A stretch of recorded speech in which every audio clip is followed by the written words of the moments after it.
La Bible en un an. Lecture du 18 novembre. Jacques, chapitre 1, versets 19 à 27. Sachez-le, mes frères bien-aimés, ainsi que tout homme soit prompt à écouter, lent à parler, lent à se mettre en colère, car la colère de l'homme n'accomplit pas la justice de Dieu.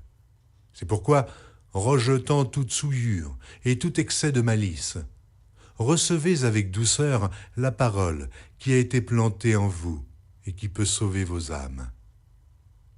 Mettez en pratique la parole et ne vous bornez pas à l'écouter en vous trompant vous-même par de faux raisonnements. Car si quelqu'un écoute la parole et ne la met pas en pratique, il est semblable à un homme qui regarde dans un miroir son visage naturel et qui, après s'être regardé, s'en va et oublie aussitôt qui il était. Mais celui qui aura plongé les regards dans la loi parfaite, la loi de la liberté, et qui aura persévéré, n'étant pas un auditeur oublieux, mais se mettant à l'œuvre, celui-là sera heureux dans son activité. Si quelqu'un croit être religieux, sans tenir sa langue en bride, mais en trompant son cœur, la religion de cet homme est vaine. La religion pure et sans tache, devant Dieu notre Père, consiste à visiter les orphelins et les veuves dans leur affliction et à se préserver des souillures du monde. Jacques, chapitre 2, versets 1 à 17.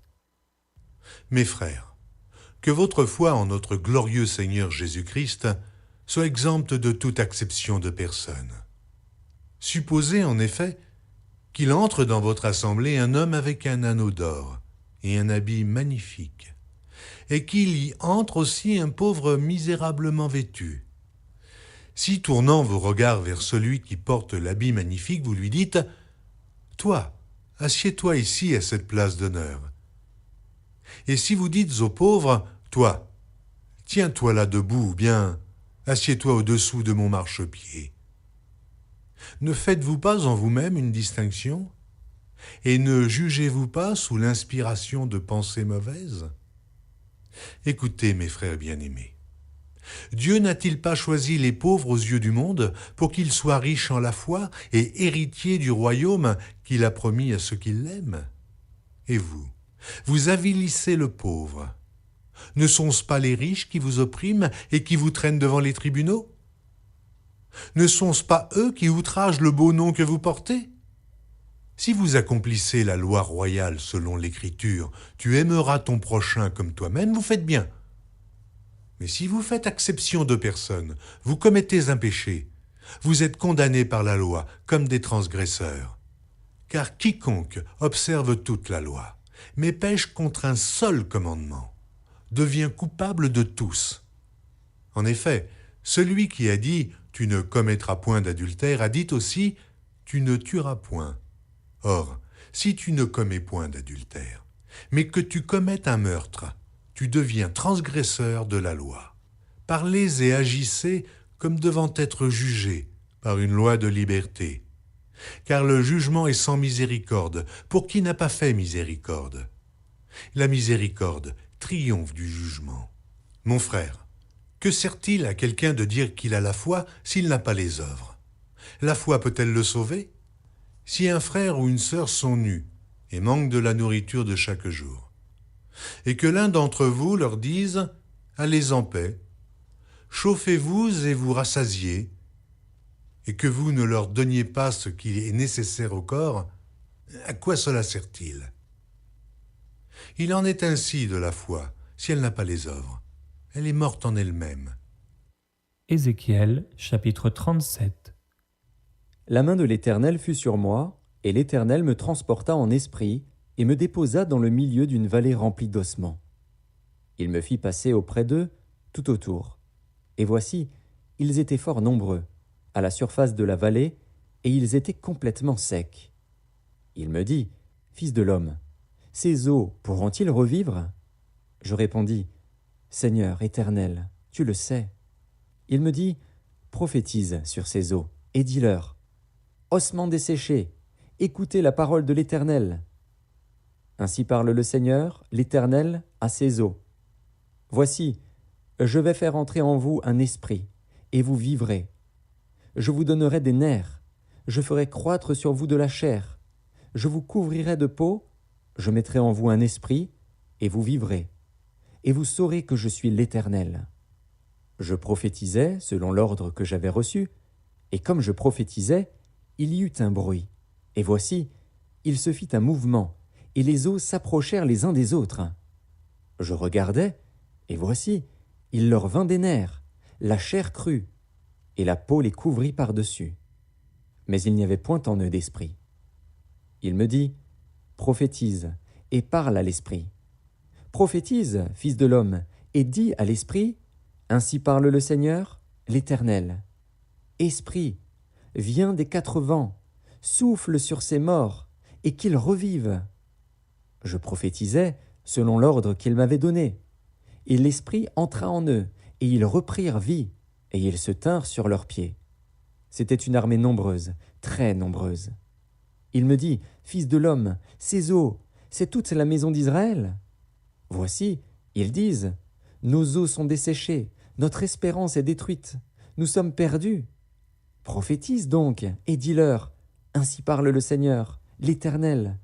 Voici, j'ouvrirai vos sépulcres, je vous ferai sortir de vos sépulcres, ô mon peuple, et je vous ramènerai dans le pays d'Israël.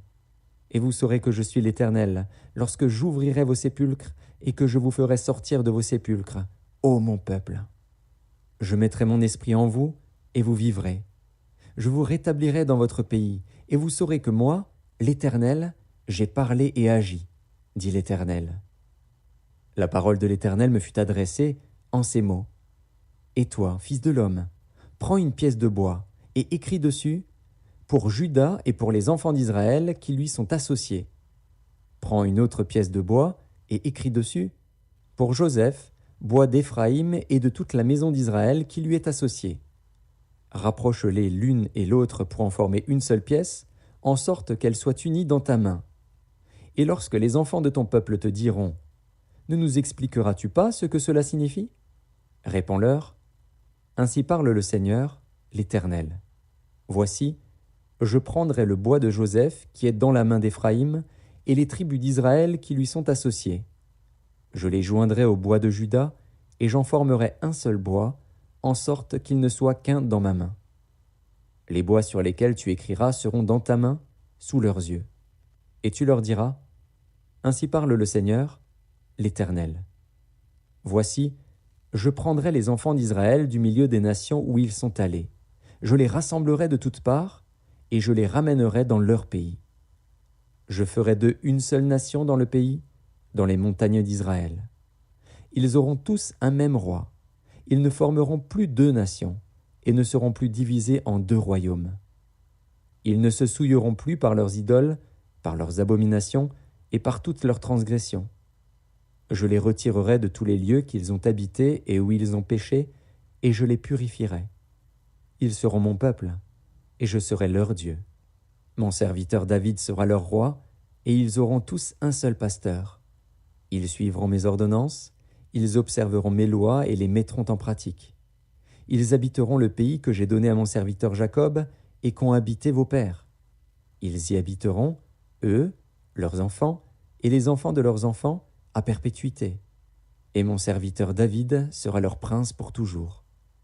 Je traiterai avec eux une alliance de paix, et il y aura une alliance éternelle avec eux. Je les établirai, je les multiplierai, et je placerai mon sanctuaire au milieu d'eux pour toujours. Ma demeure sera parmi eux, je serai leur Dieu, et ils seront mon peuple. Et les nations sauront que je suis l'Éternel, qui sanctifie Israël, lorsque mon sanctuaire sera pour toujours au milieu d'eux. Ézéchiel, chapitre 38. La parole de l'Éternel me fut adressée en ces mots. Fils de l'homme, tourne ta face vers Gog, au pays de Magog, vers le prince de Roche, de Méchec et de Tubal, et prophétise contre lui. Tu diras, ainsi parle le Seigneur, l'Éternel. Voici, j'en veux à toi, Gog, prince de Roche, de Méchec et de Tubal. Je t'entraînerai, et je mettrai une boucle à tes mâchoires. Je te ferai sortir, toi et toute ton armée, chevaux et cavaliers, tous vêtus magnifiquement, troupes nombreuses portant le grand et le petit bouclier, tous maniant l'épée. Et avec eux ceux de Perse, d'Éthiopie et de Put, tous portant le bouclier et le casque. Gomère et toutes ses troupes, la maison de Togarma, à l'extrémité du septentrion, et toutes ses troupes, peuple nombreux qui sont avec toi. Prépare-toi, tiens-toi prêt, toi et toute ta multitude assemblée autour de toi. Sois leur chef. Après bien des jours, tu seras à leur tête. Dans la suite des années, tu marcheras contre le pays dont les habitants, échappés à l'épée, auront été rassemblés d'entre plusieurs peuples sur les montagnes d'Israël longtemps désertes. Retirés du milieu des peuples, ils seront tous en sécurité dans leur demeure. Tu monteras, tu t'avanceras comme une tempête, tu seras comme une nuée qui va couvrir le pays, toi et toutes tes troupes, et les nombreux peuples avec toi. Ainsi parle le Seigneur, l'Éternel. En ce jour-là, des pensées s'élèveront dans ton cœur, et tu formeras de mauvais desseins. Tu diras, je monterai contre un pays ouvert, je fonderai sur des hommes tranquilles, en sécurité dans leur demeure, tous dans des habitations sans murailles, et n'ayant ni verrou ni porte. J'irai faire du butin et me livrer au pillage, porter la main sur des ruines maintenant habitées, sur un peuple recueilli du milieu des nations, ayant des troupeaux et des propriétés, et occupant les lieux élevés du pays. Séba et Dedan, les marchands de Tarsis, et tous leurs lionceaux te diront « Viens-tu pour faire du butin ? Est-ce pour piller que tu as rassemblé ta multitude, pour remporter de l'argent et de l'or, pour prendre des troupeaux et des biens, pour faire un grand butin ? C'est pourquoi prophétise, fils de l'homme, et dis à Gog, ainsi parle le Seigneur, l'Éternel. Oui, le jour où mon peuple d'Israël vivra en sécurité, tu le sauras. Alors tu partiras de ton pays, des extrémités du septentrion, toi et de nombreux peuples avec toi, tous montés sur des chevaux, une grande multitude, une armée puissante. Tu t'avanceras contre mon peuple d'Israël, comme une nuée qui va couvrir le pays. Dans la suite des jours, je te ferai marcher contre mon pays, afin que les nations me connaissent, quand je serai sanctifié par toi sous leurs yeux, ô Gog. Ainsi parle le Seigneur, l'Éternel. Est-ce toi de qui j'ai parlé jadis par mes serviteurs les prophètes d'Israël, qui ont prophétisé alors, pendant des années, que je t'amènerai contre eux ? En ce jour-là, le jour où Gog marchera contre la terre d'Israël, dit le Seigneur, l'Éternel, la fureur me montera dans les narines. Je le déclare, dans ma jalousie et dans le feu de ma colère, en ce jour-là, il y aura un grand tumulte dans le pays d'Israël. Les poissons de la mer et les oiseaux du ciel trembleront devant moi, et les bêtes des champs et tous les reptiles qui rampent sur la terre, et tous les hommes qui sont à la surface de la terre. Les montagnes seront renversées, les parois des rochers s'écrouleront, et toutes les murailles tomberont par terre. J'appellerai l'épée contre lui sur toutes mes montagnes, dit le Seigneur, l'Éternel. L'épée de chacun se tournera contre son frère. J'exercerai mes jugements contre lui par la peste et par le sang, par une pluie violente et par des pierres de grêle. Je ferai pleuvoir le feu et le soufre sur lui et sur ses troupes, et sur les peuples nombreux qui seront avec lui. Je manifesterai ma grandeur et ma sainteté. Je me ferai connaître aux yeux de la multitude des nations, et elles sauront que je suis l'Éternel.